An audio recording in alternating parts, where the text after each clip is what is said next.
AutomationEdge workflows can capture business or IT processes. Error handling is very important when you're designing or developing an AutomationEdge Process Studio workflow. It makes the life of a developer easier when there is a way to understand mistakes. Hi, I'm Seema from AutomationEdge Professional Services. In this video, I will showcase the Process Studio step error handling options. Let us begin. First of all, let me describe error handling in Process Studio steps. Error handling is very important in Process Studio workflows. It makes the life of the developer easier when there is a way to understand mistakes. A workflow stops during execution when it encounters errors. Workflow steps may encounter errors at many levels. They may encounter unexpected data or workplace issues, or they may encounter error during row processing.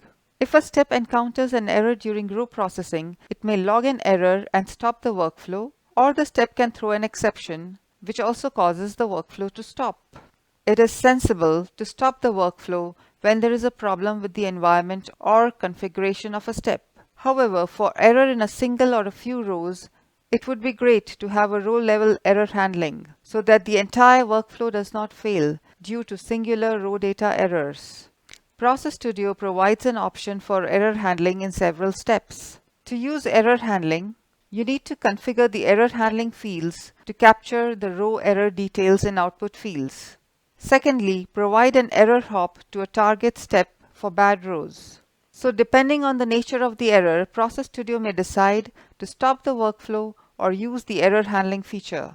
Now let us see the error handling configuration options in Process Studio. I'm in Process Studio. I will show you error handling in the context of a small workflow. Here's a workflow to calculate sales revenue. It has a CSV input step to read sales data. Let me show you the contents. The CSV file has the information, customer name, the product purchased, the quantity purchased, and the unit price. Notice that for Customer Automation Edge, the quantity is null, and for Customer Vyom Labs, the quantity is a dash. I'm in Process Studio. In the calculation step, calculation is a modified JavaScript step, and it calculates the total price as a product of quantity and unit price, and it returns the total price as a field. Finally, we have the Microsoft Excel output to store the customer name, product, quantity, price, and total quantity. Now let us see the steps for error handling one by one. In the read sales data, CSV input step, error handling option is available. In the modified JavaScript, also error handling is available, whereas in the Microsoft Excel output, error handling is not available since it is disabled. Process Studio offers error handling for several steps. In this case, we will implement error handling for the calculation step. Before we implement error handling, let us execute the workflow and see the behavior. Let me run. You can see that the workflow failed with an error. Let us preview the data. In the CSV input file, there are 4 records, and there is a problem with the 4th record, conversion error.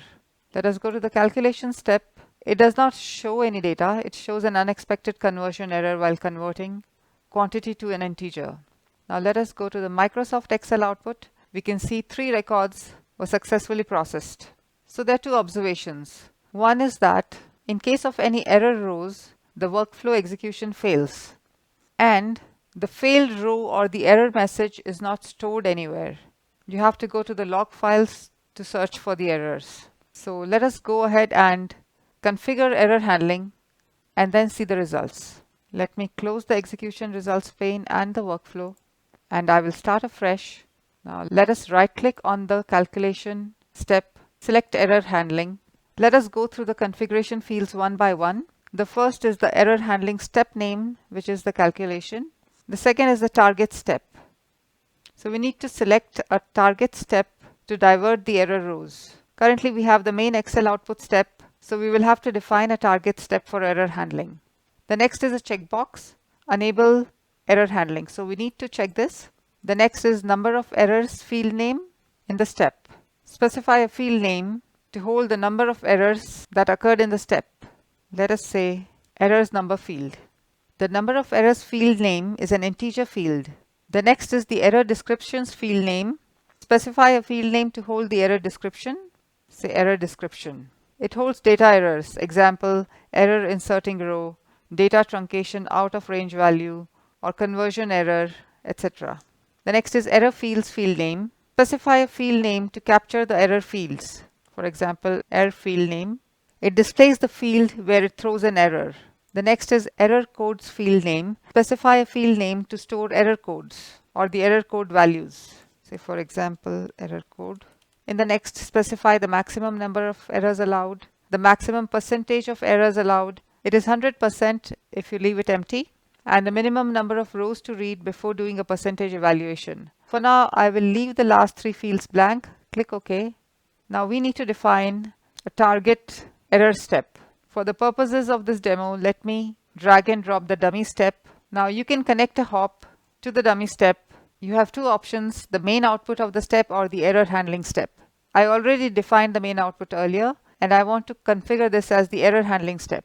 Now since the calculation step has 2 hops from it, it gives you the option of distribute and copy. I will select copy to send all the rows to all the destination steps. Now let us go back to the calculation error handling configuration. So in the target step, it has selected the dummy step. Click OK. Let us execute the workflow again. You can see now the workflow has executed successfully. Let us go to the preview tab. Now in the calculation, it has calculated 3 rows and provided the output for 3 rows. In the dummy step, you can see that it stores the information, the customer, product. In the quantity, it shows a conversion error, unit price, and it does not show the total price since it's not able to calculate the total price. Additionally, it provides the error fields such as number of errors is 1, error description, unexpected conversion error, error field name, and error code. Thus, error handling can successfully handle row-level errors. Let us recap. In this video, we saw the error handling configuration options in Process Studio steps and the error hop to target steps for bad rows. AutomationEdge can jumpstart your digital transformation journey. You can quickly map your business or IT processes to AutomationEdge workflows with the innumerable pre-built Process Studio actions or steps.